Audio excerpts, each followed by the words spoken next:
Welcome back to the Pet Biz Project podcast. So today I'm interviewing Katy and Michelle, who are dog mums, passionate creatives, and devotees of all things dog lifestyle. They are the lifestyle pet photographer and writer duo behind Melbourne-based Dogfolk Pet Photography. And for over 4 years now, Katy and Shell have celebrated the special connection between dogs and their people, capturing beautiful family memories at home and sharing their love stories. Their work has been featured on Daily Dog Tag, Australian Dog Lover, Beast Coast, Smart Company, and of course on their own lifestyle website, Pretty Fluffy. So they're guided by their passion to see dogs and their families live their best lives together. And Katy and Shell continue the legacy of Pretty Fluffy as the ultimate online lifestyle destination for dog lovers.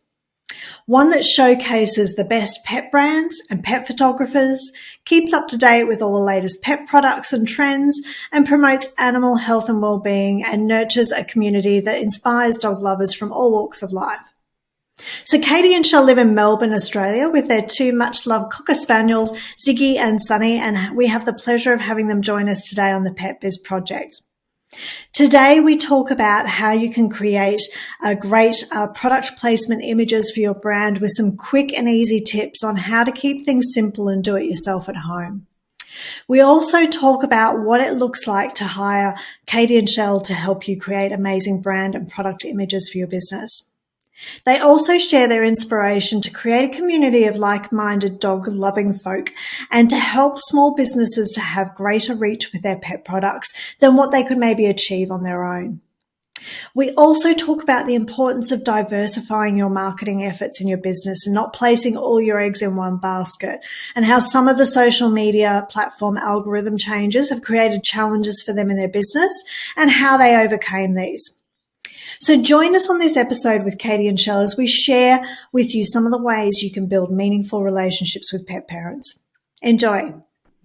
Okay, welcome Katy and Shell. It's great to have you guys here on the Pet Biz Project. So I'm really looking forward to talking with you both today because you don't have just one pet brand, you've got two pet brands. And so it's going to be super interesting to dive into both your areas of expertise and really understand how you build meaningful relationships with pet parents. So first of all, I suppose I first came across you guys through Dogfolk Photography. So let's start there because I know that's sort of where the pet journey sort of begins. So can you tell us what inspired you to start Dogfolk Photography?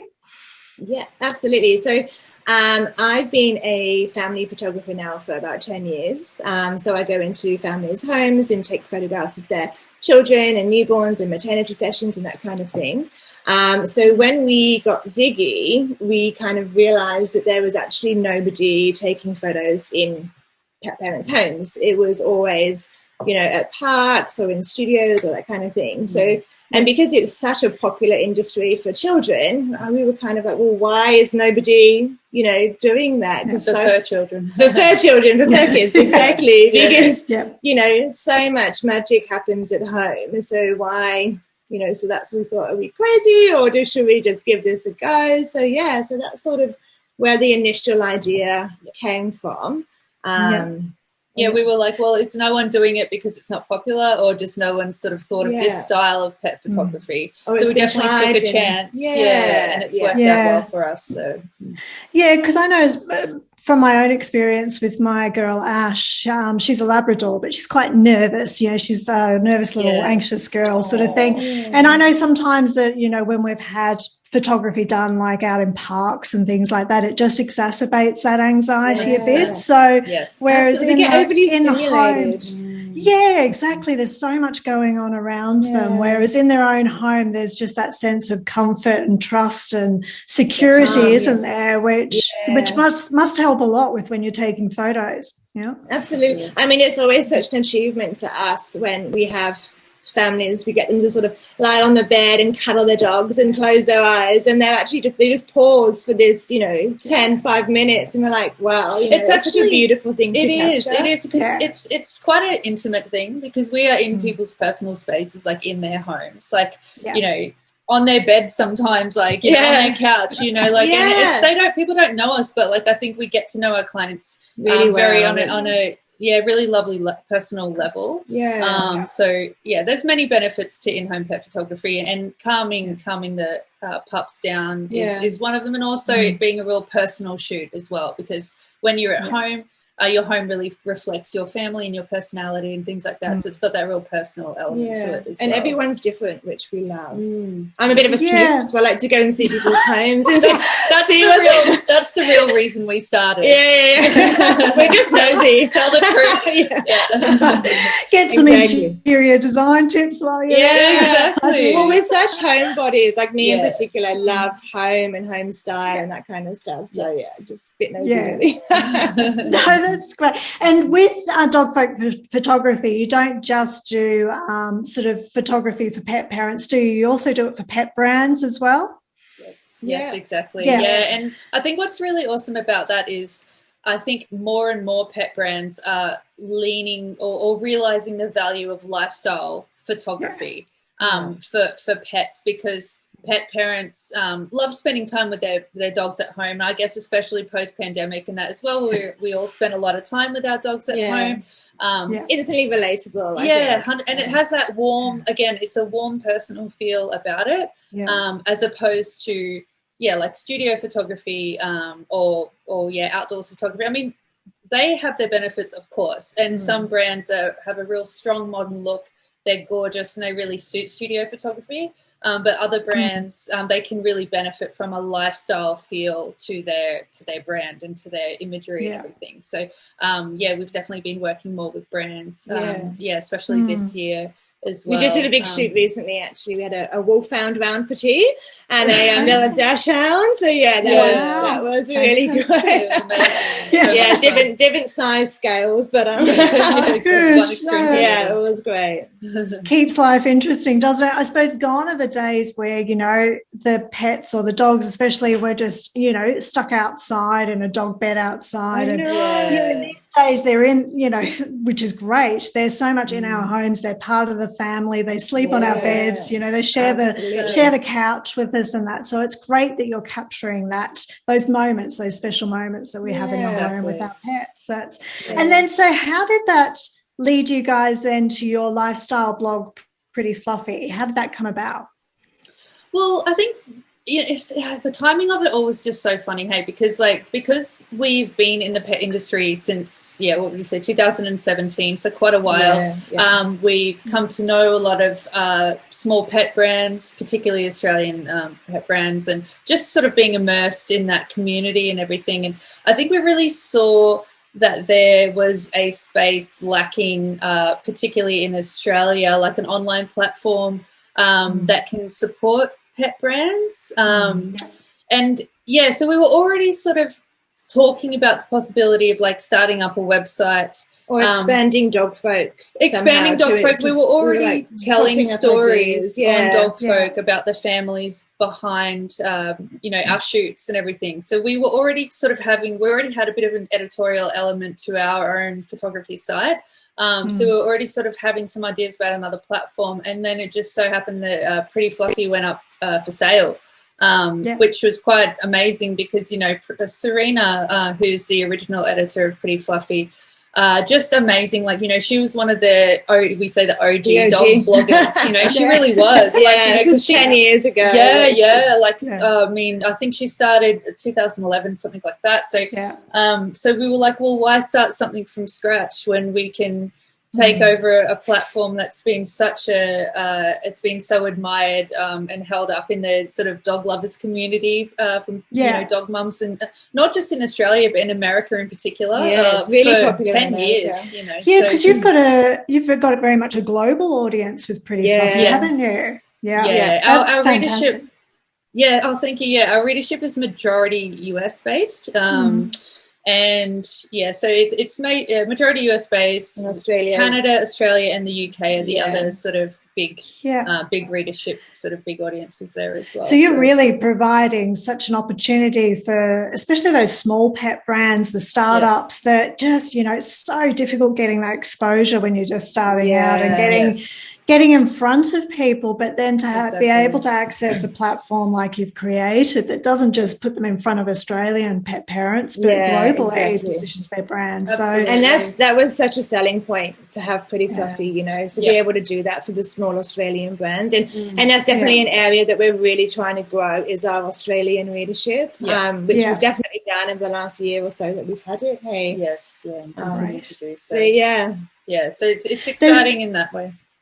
Sorry, and you've got so much educational content on there as well, isn't it? It's like anything you want to know, you know, any product you're looking for or any recipes or tips on photography and things, it's all there. Just the different pillars of content that you've captured is amazing. It's basically a visualization of our brain, of all of our ideas, all of our tabs, and it's going to keep growing and growing. Well, and it's funny that you say that too, because there's new sort of topics, I guess you could say, that we'd like to focus on a little bit as well. Like, you know, we Pretty Fluffy, you know, I feel it is very distinct, unique looking platform because it's very stylish. Like, it has a great aesthetic, a very modern feel, very on trend, and so we'd like to sort of we do a lot of product roundups because we have Katy in particular, shopaholic. Love it. There's always things being delivered to our house.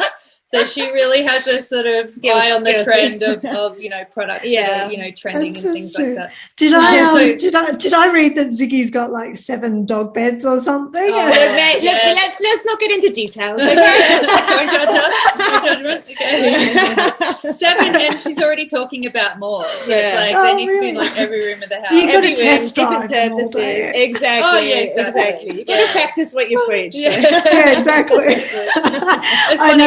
I was just saying, I was just saying to Katy, just as a fun little reel we could do on Instagram, we have a toy box full of beautiful toys, stylish, good quality from toys. all around the world. From all around the world. And Sonny loves to play with cardboard toilet rolls. Just like it's his favorite thing ever. It's just funny. Go back to basics, hey? Yeah, exactly. Sometimes the products are more for us than they are for the dog. It's all about the aesthetic. Exactly. So that was just some of the content we were looking at doing. Is expanding and just kind of keeping it related to this sort of fun, modern, stylish. Like, I'd love to do more celebrity pets, like dogs' weddings, pop culture stuff, like events as well. So there's a few more topics we want to sort of probably focus a bit less on, and put some more emphasis on that sort of pop culture content as well. Fantastic. So, I mean, you guys, when I look at both Dogfolk Photography and Pretty Fluffy, I don't see you guys hiding behind the camera or hiding behind the blog. You very much put yourselves out there and share your story and why you're so inspired about what you do. How do you think that impacts building trust with people when they first discover you? Do you think it has a big impact? Yeah, particularly with Dogfolk, because I think anybody that comes to Dogfolk, especially, you know, the website, and they see us and they can hear our tone, I think they know straight away that they found their people, and vice versa. So you've got this thing, you know, with dogs, this thing in connection already, you know. So we've already got that foundation, and we're so passionate about what we do, and I think that comes across in. It's a bit infectious, I think. Yeah, absolutely. And we are pet parents as well.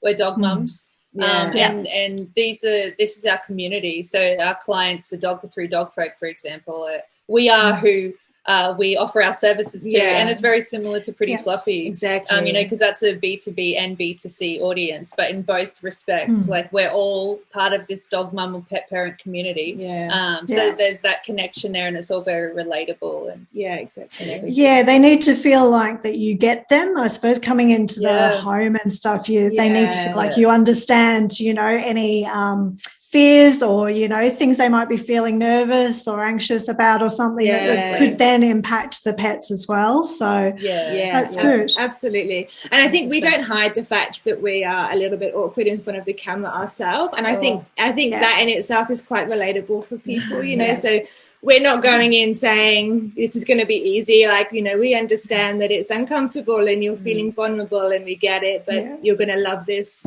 when, you know, down the line when you've got your photography and that kind of thing. So yeah, because we I mean, yes, we do share like photos of ourselves occasionally on, say, Dogfolk and Pretty Fluffy, but it is definitely something more we would like to do more of. But yeah, we're not super comfortable with getting on video. I mean, a lot of people can relate to that. A lot of people, especially going on like lives. Yeah, no, I know. And I think people are surprised when they hear us say that, but it is true. It's like true.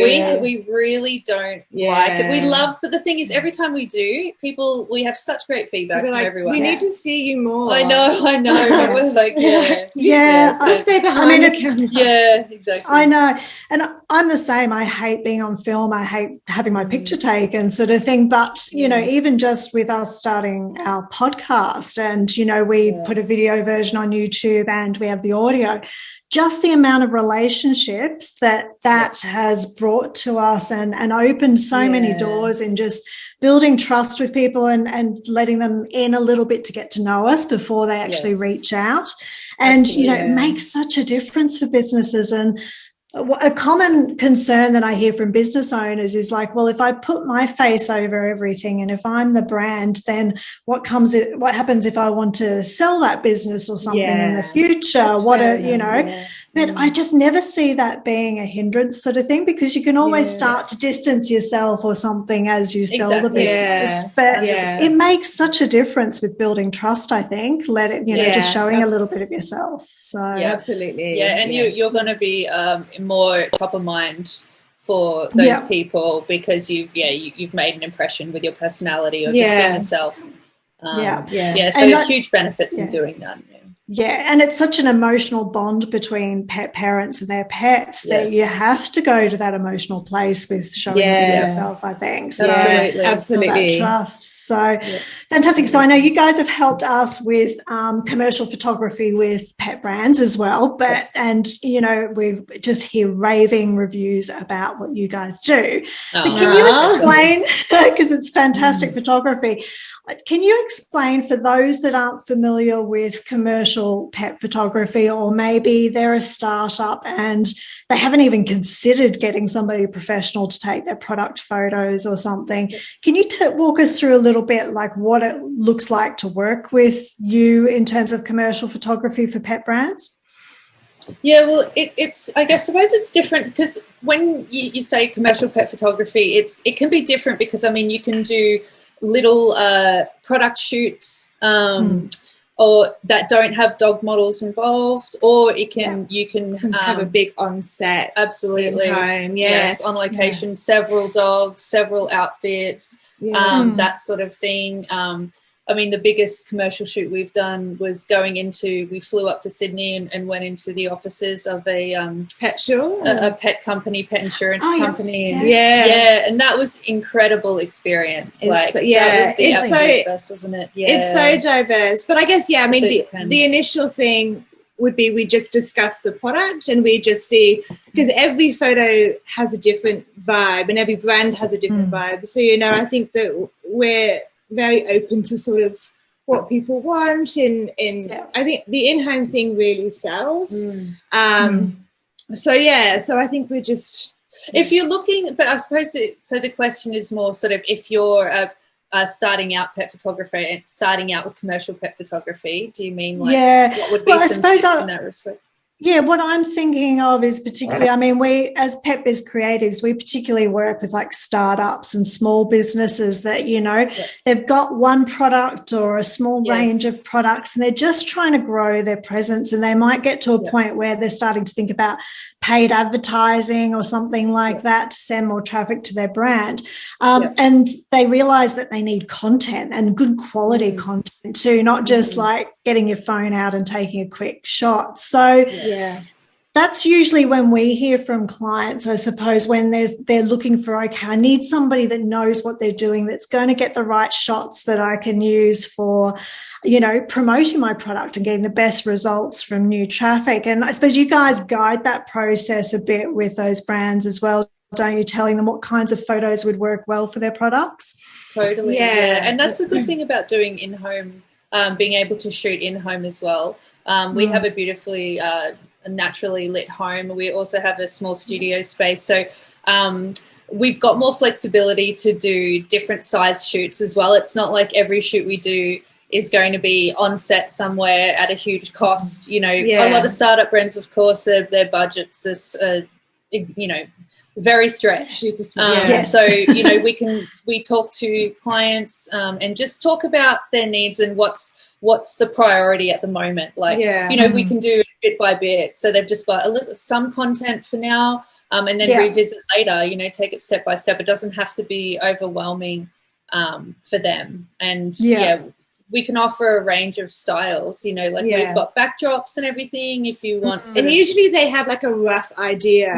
So a mood boards are always a great starting point, just so everyone's on the same page.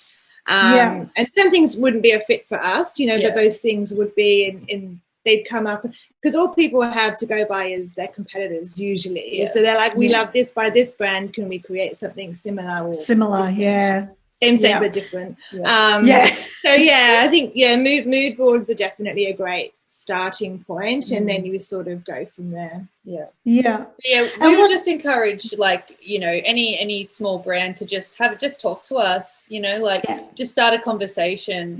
You know, because I mean we totally understand that having small businesses ourselves, like you're trying to wear so many hats and everything, and it all can feel a bit overwhelming. But so many hats. But I mean, like. You know, we can make that process so much easier for people because we've got so much experience with it, and we've got ideas and, you know, props and all that sort of thing. It's just that challenge as a small business owner, isn't it? When you're starting to grow, but it's like, when do I start to outsource things, and when do I just like bootstrap it and try and do it myself? And you know, wear all those hats. It is very difficult. And I agree. I think you just got to reach out to, you know, people that provide service that you feel attracted to, because then, you know, quite often just having a conversation, you become clear about, okay, this is the right time for me to do this, or no, you know, it might not be just now or something. The budget doesn't allow it just yet. So for those ones that, I suppose, those small business owners that just aren't anywhere near being able to, say, hire somebody like yourselves to help with their photography, I know you've got some great blogs and things on this topic, but can you just share with us just some of your top tips on how to get good photos when you're dealing with animals, you know, like, and pets? It can be a little bit of a challenge getting the right photos. Do you have any tips on how to do that for small businesses? Yeah, I think the first most underrated thing is light. Like, you can have the most gorgeous dog and the most fantastic products, but if you're trying to photograph it in a dark spot or a cluttered spot, it's never going to look good. So definitely tip number one is find a beautifully lit spot, and that can be right next to a window, outdoors, slightly even. Open your door, anything like that. If you're working in a tight space, you can even put a table up so you're sort of, you know, up high next to the window. So yeah, that's definitely an option. It's actually amazing, like, how you can create a beautiful little space with just a very small amount of space. Like, you could go into a room and be like, oh my gosh, this room's a nightmare. But if you just clear a little section of it near a window, you'd be quite amazed at like how that photo can turn out. Absolutely. And you really, I guess, as well, I'm a sucker for this as well. At the start of my career, there's so much noise out there. There's so many photographers and images out there that you want a bit of this, you want this preset, you want that preset, you want all of these things in this shot. When I think over time you've got to learn that the best thing really is to strip it all back. Less is definitely more. And sometimes Shell even has to tell me that, because I'm just like, I lose my way sometimes, even now, but you just want to get everything in, but you really want that product to shine. So really focus on the product, and you kind of want it in a subtle lifestyle setting, you know, so you can have like a pop of a plant here or the dog's nose here. You don't necessarily need everything, because your feed is going to look hectic if all of your shots are really busy. So really work with that negative space. And that's true, and that's a good point too, is just really like detailed shots of the products as well. It can be like a crop because I'm all about an Instagram aesthetic. There's nothing that gets me more excited than a beautiful Instagram aesthetic. So when you're photographing, just have that in mind. You know, a shot with your dog here is not necessarily going to look great with a shot next to your dog here. So just think, you know, negative space, bright. Don't go too crazy on presets. Just choose one and stick to it. That would be my... Because I would even think, you know, I think it can be so easy to overthink content, but people are so just interested in behind the scenes of brands and the stories of brands as well. So even simple photos from a small brand. So like if you just, I don't know, say you're photographing a harness, for example, and you just cropped into a section of the print or something, and you got a little bit of, I don't know, a plant on the side or a little bit of the logo of the thing. And and you've taken that photo because the social media post is actually talking about what inspired you to choose that print for that harness. You know what I mean? And that's the story behind the brand. Like it's just having those little... But it's having confidence in making those... Simplifying it a little bit. Not trying to overdo it. Not trying to overthink it or overstyle. Which is easy to do, you know. Oh, totally. I mean, even like I said, even I still do it occasionally. You know, it's just like, no, that's not right. No, and I mean, we've just completed a big research project with pet parents, and you know, it was surprising for us. The number one thing that was important to them was the quality of the product. You know, that if they were going to be spending a good amount of money on it, they want to make sure that it's going to last a long time, that it's, you know, going to fit well, that it's, you know, made from good quality materials. So I suppose, again, that's where honing in on the quality and the detail and like the brass, little notches or the seams, and that works beautifully with your Instagram feed. You know, those really simple, can be colourful or neutral shots. Of those details will work beautifully. Yeah, because I suppose especially for e-commerce brands, you know, the person doesn't necessarily have that in-person shopping experience that you would have going into a store. So the more the images can relay what it actually, the product's like on different sized animals, different breeds, things like that, the more you can show that variety, I suppose, is going to help too. It's all this, you know, personalized shopping that's coming in with e-commerce these days, where if you can give them an experience like they're in a store, then you know, it really helps with your brand. So they're great tips, and you guys have some blogs and that on your websites as well, don't you, with further information and tips and guides on taking great photos, pets, don't you? So people can find more there. So what's the plans for Pretty Fluffy then? Where do you guys see it growing to? Well, the good thing, we've got a few ideas with Pretty Fluffy. The really good thing with Pretty Fluffy is it's great as it is. It just needs some refinement in some areas and a focus on some areas to grow further. So I think, you know, well, we think the editorial side of Pretty Fluffy is bang on, right? The content is beautiful, and we get great feedback about how the website looks, the style, just everything about that. So we want to just definitely keep producing that kind of content. Start looking at some like we touched on before, just start doing a few more sort of topic areas. We definitely want to start bringing in more of a community feel to Pretty Fluffy, because the good thing with Pretty Fluffy is that it's not a blog, but it's kind of a cross between a blog and like an online magazine. Like it's not just a personal blog, and it's not an online magazine either. It kind of blends. It's kind of in between. Yeah, it's quite in between. So. And since we took it on, we definitely never wanted it to just be, this is our space. We want it to feel like a community space, you know, because we definitely have our expertise in some areas and our passions in some topics in some areas, but there's so much that we aren't, you know, we don't know, but there's amazing dog mums out there who do, and pet parents who do, and we want to feature them on Pretty Fluffy and broaden their audience and get our readers to see, you know, discover new pet parents and dog accounts and content that they haven't come across. So we definitely want to create more of a community feel there. Hey, and with more of a focus as well on products to feed my shopping needs. Shopping habits. Exactly.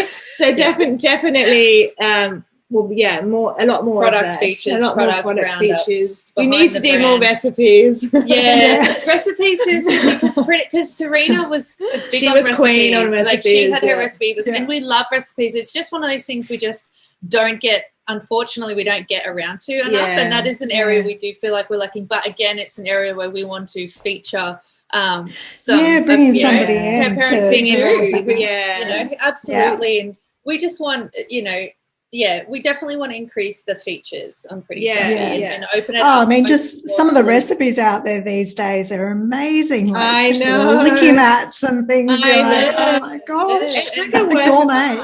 Yeah, I know. Yeah, people make artworks out of their licky mats. I know. Yeah.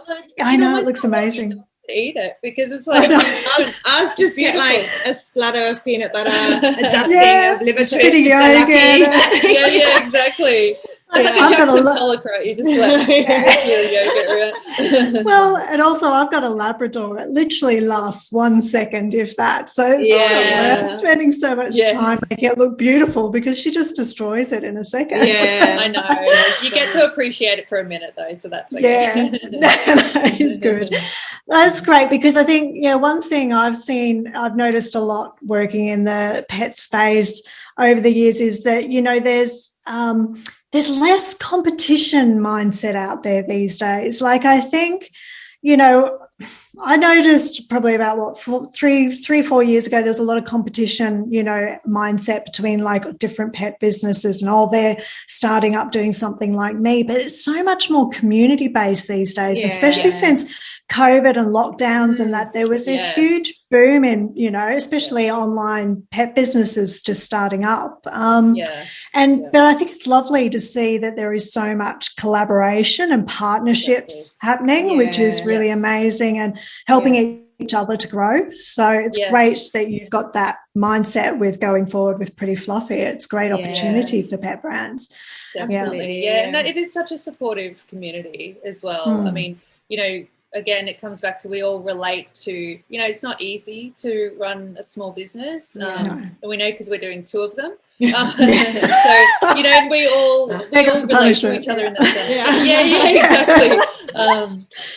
So it's sort of like, we definitely help each other out in that sense. There's that support within the community, and that everyone wants to see everyone else do well because we all love it. We love what we do. That's why we're here. We just want to see everyone succeed, and there's a lot of businesses where everybody's out there for like inspiration and purpose and meaning. It's not about making a buck sort of thing, making money sort of thing. It's driven by emotion rather than the money side of things. So I think that makes for great collaboration opportunities and stuff as well. So that brings me on to the fact that you guys run 2 businesses. What are some of the challenges that you guys have faced that along the way that you and how did you sort of overcome them? I guess with Dogfolk, I mean, we touched on it earlier, but early days of Dogfolk, I mean, like with any business, particularly a very niche business, it took a long time to really, get off its feet, I suppose. So, I mean, it was a tricky one because we believed in it so much, but it's just like it wasn't necessarily taking off as quickly as we thought it would. Because we were also working virtually full time at the elsewhere, time. So it's like, you've got to put so much energy, especially right at the start, around other work and commitments. Yeah, because you can't just quit your day job, right, and become a photographer or start a business. Still got bills.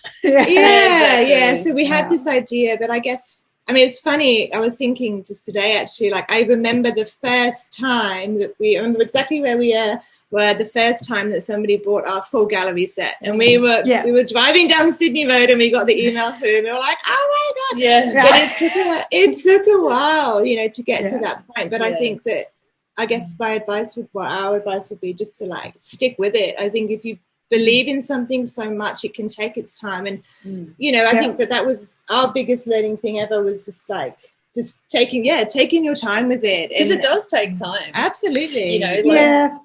It's a slog for some businesses, to get your message out there.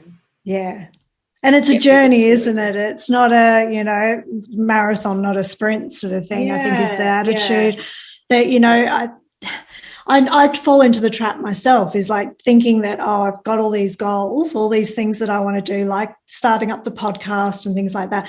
I've got to do them all this year. And I set myself like 20 different goals in 1 year. It's like, really, no one's going to give a shit if it takes you 2 or 3 years to achieve it. We've had the same conversation. We've had the same conversation. And you forget that because you think, oh my gosh, everyone's going to think this and that, whatever. It's like everyone's watching. No one thinks anything. They're busy worrying about their own problems.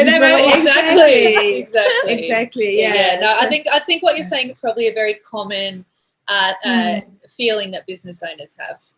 That pressure that we place on ourselves. Exactly. Yeah. But with Pretty Fluffy, sorry. I mean, I guess with Pretty Fluffy, the biggest challenge we've had, and we're still sort of, I guess, dealing with is just picking up, I guess, putting eggs in all one basket is not something to do. So, we've had a few troubles with Pinterest and traffic and things like that. So, and we've been working with the Pinterest traffic, because we got a bit unlucky. So when you're taking on a primarily like website-based business, obviously traffic is the main important thing with your business and everything. And with Pinterest, for example, it used to do very well for Pretty Fluffy. I think it was because the thing is the algorithm changed. Unfortunately, the algorithm changed in the first year that we had it. So we've had to adapt. And even now we are only just, we definitely recovered a lot from that. We've just had some massive learning curves, and with Pinterest in particular, we're about to have a whole new system basically, which we're super excited about because this is the thing with Pretty Fluffy is it's full of amazing content, but it's just it's some tweaking to get it to be found, if you know what I mean, because you've got Google SEO is a whole technical area, and then you've got Pinterest. So it's a lot of sort of maintaining and managing these things. And Pretty Fluffy is an old site. It is over 10 years old, which has amazing benefits in some ways. We've got an excellent domain rating and just great traffic through great content. But also there's been, challenges with that as well. Because it is an old site, there's older content on there, which has caused some problems at times. Algorithm changes, those kinds of things. So it's been like a huge learning curve. Never ends, does it? As soon as you're exactly. It's like, but it's actually funny because it's actually even got me thinking, like, we'll never have the time to do it because between like Pretty Fluffy and Dogfolk, we're busy. But I'm like, there's people out there who have businesses doing website flipping and everything, and it's great. I just love coming into Pretty Fluffy and like we love the content, we love doing all that. But like, it's just great seeing the website evolve, from our perspective anyway. And it's just great that some people, that is their careers. They go in and buy sites, improve them, grow them, and then sell them on. It's the same with we're not going to sell Pretty Fluffy, like we're going to keep it, but I mean, just that it's almost like a makeover, right? It's like because improving otherwise, because Serena was selling it, and it would have just been such a shame to see it go by the wayside. So it's it's awesome, to be coming in and doing what we're doing with it. I mean, it's one of the reasons we bang on so much about in our business about email marketing is because there's so many changes with the algorithms all the time that it's great to have people discover you, whether it's Google or on social media, but unless you've got them on your email list, you don't really own that relationship, do you, to be able to sort of have a little bit of certainty that you're going to show up in front of them when you want to. So it's so true. So many things to manage though, isn't there? It is, and it's a matter, and that is the challenge, is prioritization really, because it's sort of like, we do have some people on our team, not full-timers, just helping us in different areas at different times. But we're just not at the stage yet where we can have as much help as we would like with certain things. We're essentially still a two-man band, I guess you could say. But we definitely do outsource with a few things. So it's a juggle, right? Because you're just sort of like, okay, well, this needs to be done, but so does this and everything. And that's ongoing. Priorities. I think we've really, in the last sort of 6 months, I think we've really realized, okay, well, I mean, Instagram, I feel like is just dying. So it's like I think we need to realize where to put our time and efforts, because it is just the two of us. So we put so much into Instagram at the start, and now we're like, you know what? It's actually not working for us to do that. We need to step back and put our time into Pinterest and Google and SEO content, So then, so I think not that we weren't before, but it's just sort of like we were probably on reflection, probably doing a little bit too much on Instagram, and that's changed now. And we see a lot of clients get distracted by things like TikTok and that, and it's just the next thing, as soon as paid advertising booms on that platform, everybody will move off that one too. It's like, it's everything's a cycle. So I think it's having those long-term strategies like you're doing with SEO and making sure an email list building, that you're protecting yourself, that when those things change, you've still got that foundation there to still work off. So email is so important as well. We've got a good subscriber. You've got a great list. Yes, and that's just growing as well. So definitely traffic diversification. It's a long word, but it's definitely what you want to be doing. As a brand. Protecting your business, protecting your brand, and making sure, as you say, not putting all your eggs in one basket. So 100%. And actually, that's also why Pretty Fluffy is a really good platform for businesses as well, because it's another place that you can share your message and diversify your traffic a little bit as well. So it's a great place for that. So as part of, the Pet Biz Project, we're very focused on building meaningful relationships with pet parents and talking to other businesses about how they do that and why it's so important. So can you guys tell me why you think it's important to build those relationships with pet parents rather than just spamming them with salesy promotional stuff all the time and expecting them to engage with you? 100%. Well, look, would you like to answer? Did you want me to take this one? I think we will both say. I think we'll both say the same thing. I think I know it. I mean, we don't want to be a cliche, but you've just got to be authentic. You know what I mean? I know. I hate that word. We hate that word.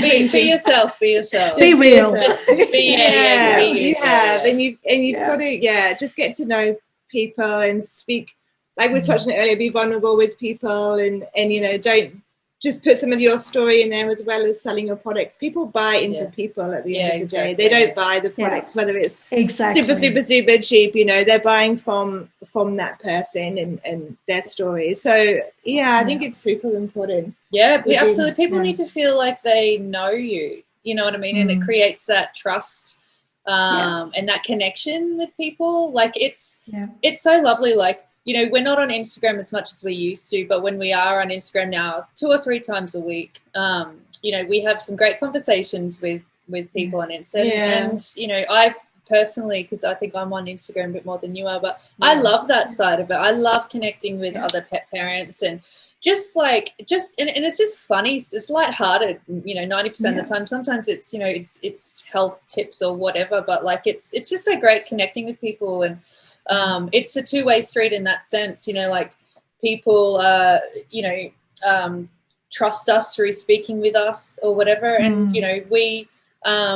we become part of that community as well. Like we love it too. So it's sort of, you do need to be yourself, which it's not always easy. Because you do have to put yourself out there a little bit. But every time we've done that in the past, it's always just, paid back so much for us, because people have been so lovely. They're like, love seeing your faces, or they connect with our stories or relate to the things we're talking about. And it's it's so nice, isn't it? It's been such a rewarding part of both of our businesses, especially with Pretty Fluffy, I suppose, because like we were saying earlier, Pretty Fluffy was Serena, and although Serena her face wasn't necessarily on Instagram so much, or part of the brand so much, people knew of Serena. So, as we were going into it, we were just like, oh, how much of the brand is Serena? And are we going to be accepted by the audience? And so it was definitely a nervous. It must be a bit nerve-wracking. Because she's different, same but different to us, so but it's been amazing. Everyone's been so accepting, and Dogfolk and Pretty Fluffy, it's been really good. And I think that's where it benefits, you know, being a pet parent yourself. You know, it's thinking about, well, you know, from a marketing perspective, how do I like to engage with pet brands? And I quite often follow a pet brand for like 6 to 12 months before I might even purchase from them sometimes. And I go through every detail I can to make sure they're as legit as they say they are. They're not, you know. Yeah, absolutely. I think because, you know, it's that relationship similar to, you know, mums and their kids, and that it's you're not just buying something because you like it, the look or feel of it. You're buying something also wanting to know that it's going to keep your pet safe. It's going to be good for their health and well-being. It's going to give them emotional, mental fulfillment that they need. So there are so many factors that are hugely important and emotionally based in a purchasing decision. So and I think there's so much competition out there. I think the people that are more, you know, visible, or you can just tell that their brand is coming from a place of heart and soul. You know, people will buy into that over a cheaper competitor. Yeah, for sure. So what's next for you guys then? What big projects or plans have you got coming up? Well, we're going on holiday soon. So we need a holiday. Don't we all need it? Definitely time for a holiday.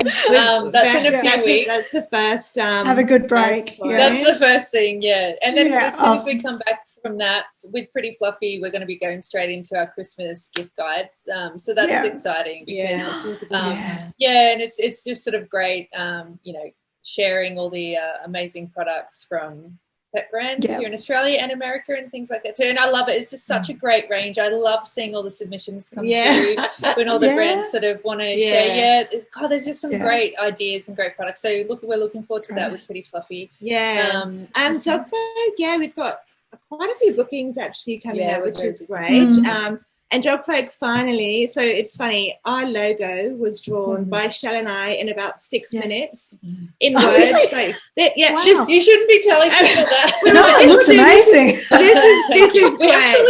We do really like it. But anyway, so it's finally having a rebrand. So that's what me and a designer are finally getting our heads about a final design for that, so that'll be launching soon. So that's Dogfolk. Oh, exciting. Probably January. We'll probably just start the new year fresh with a new look for Dogfolk. So that's exciting. Good. I think massive long-term goal for Dogfolk is we want a coffee table book. We really want it. Eventually that's what we want to do. Hey? Yeah, exactly. Oh, fantastic. In-home Dogs of Melbourne. Good. We look forward to seeing it when you get around and get the time to do it. So it's fantastic. So how can people get in touch with you guys? So what's the best way for them to reach out and connect with you if they want to talk either about Dogfolk or whether they want to talk about Pretty Fluffy? Yeah, well, I'd say with Pretty Fluffy, pretty easy. It depends. If you're a brand, you can email us or send us a DM, and we'll probably carry the conversation over to email. That's Pretty Fluffy _ or Pretty _ hang on. What is it? I should know this. Maybe just Pretty _ Fluffy. We'll cut that part. We'll cut that part out. Don't worry, we'll put everything in the show notes. Anyway. Put it in the show notes. Exactly. We'll send it over later. Don't worry, we're going to sort it. Read the show notes, please. Refer to notes below. Don't listen to Katy. You're excused for not knowing it because having 2 businesses, and then there's so many ways people connect with you these days. You're just trying to make her feel better. Thank you. Thank you. I appreciate it. It's been a long week. I know. Yeah, true. Friday afternoon. Yeah, exactly. Friday afternoon recording. It's like exactly. Oh dear. Oh, that's good. And for Dogfolk Photography, we'll put your website in there. They can contact you through the contact page. Is that good? Absolutely. Yes. Fantastic. And you know, you can send us a DM. We get DMs as well. That's fine too. Yeah. That's at Dogfolk _. Yeah, I won't tell you what was that one. No, I know that one. Dogfolk _ Yeah.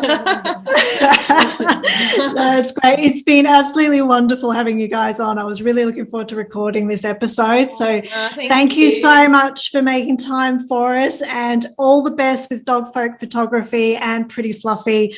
I just love following them both and seeing the content you guys put out. So all the best for the lead up to the Christmas period. And we'll catch you soon. Thanks. Thank you so much. Thank you. Thanks for joining us again today on the show. We're so grateful for your support and all the amazing feedback we're receiving about the Pet Biz Project podcast so far. We're having an absolute ball recording this season for you. And please don't hesitate to reach out if you have any questions or would like to share feedback with us. And of course, I'm grateful to have both Katy and Michelle on the show today and for all their great tips from their experience with Dogfolk Photography and Pretty Fluffy. Too many P's there. But Pretty Fluffy is the ultimate online destination for dog lovers. So make sure you reach out to Katy and Michelle using the links in the show notes if you have any questions or would like to connect with them personally. And one aspect of this episode I would really love you to go away and think about in terms of your own business and how you can increase diversification and how you engage and connect with pet parents with your brand. Remember the importance of not placing all your eggs in one basket, as you never know what challenges we face as business owners moving forward. Just always be aware of the pros and cons with any medium you choose to invest your time, energy and money in, and not just rely on one. Now, to ensure that you also go and subscribe to the Pet Biz Project podcast so you're notified whenever we drop a new episode, and you can be sure that we will be releasing new content for you every 2 weeks. Thanks very much for listening.